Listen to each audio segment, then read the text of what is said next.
Now, I'm here at the guava tree, and I'm going to show you something that I have never seen before.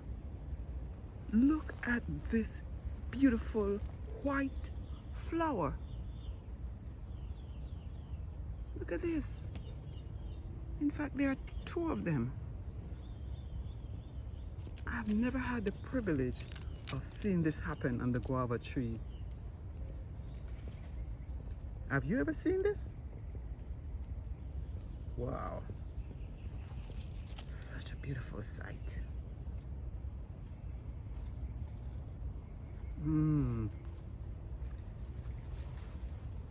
apparently there was one before. With all that rain, here it is. But it got messed up from the rain. I think you can see it. Can you see it?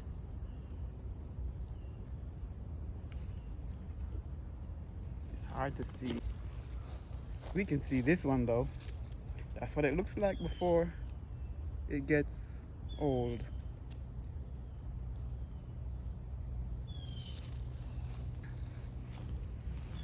That's the guava. It's on this beauty. But you know, there are two guavas here. Let me show you. Here is one.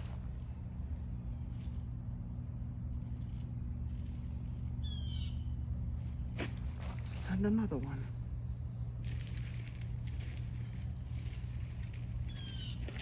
Yep. That's the beauty of nature.